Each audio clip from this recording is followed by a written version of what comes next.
Greetings, everyone. Rajee Narinesingh here, transgender activist, author, and actress. So, did you hear the latest? I might have to be going to the bathroom in the bushes with the doggies. And even worse, transgender youth might have to be going to the bathroom in the bushes with the doggies. Well, okay, maybe I'm exaggerating a little bit. But in case you don't know what I'm talking about, recently the Trump administration, they withdrew the federal protection for transgender youth.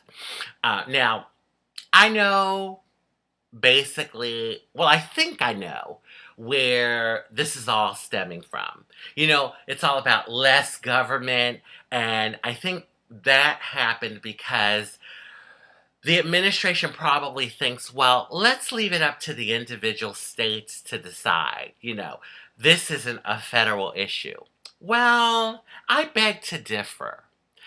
When it comes to like basic human rights, I do think that it is a federal issue, and the federal government needs to dictate when it comes to something like that. Now, I know for most people, you're thinking, oh, big deal bathroom.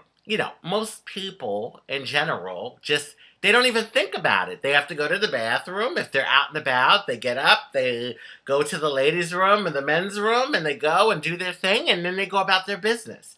But for trans people, it isn't always that way. And can you imagine being a transgender youth? Okay, it's hard enough being a youth growing up.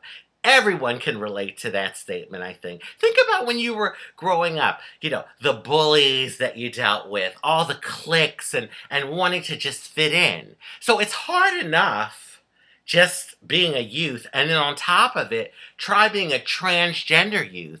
And then on top of that, imagine having to deal with the issue of, oh my gosh, where am I going to use the bathroom if I have to go?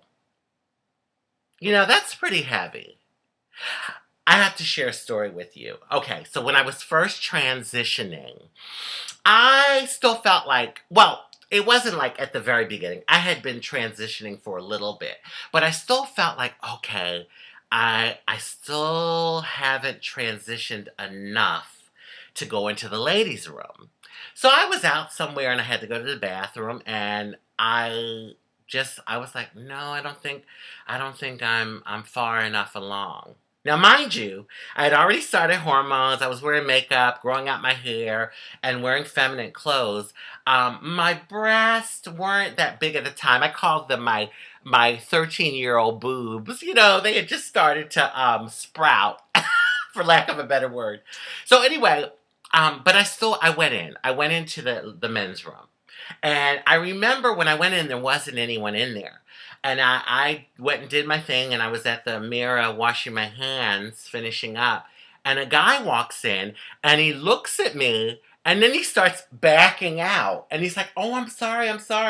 And then he's looking at the sign on the door and looking at me, and like the look was, what are you doing in here? This is the men's room. It was in that moment that I knew I could no longer use the men's room. It was in that moment that I realized that I couldn't. Uh, I hope that the Trump administration will rethink this. Because, when you have states like North Carolina who recently passed what we are calling the anti-trans laws, it can you imagine if it's left up to the states what this could turn into? Mentality, it depends on where you are in the country, how people look at things. It could just turn into an absolute mess. So I'm hoping that the administration will rethink this, and let's protect our youth, folks. Doesn't matter what they are, who they are, gender, sexual orientation, color. Let's protect our youth, because the youth they are our future.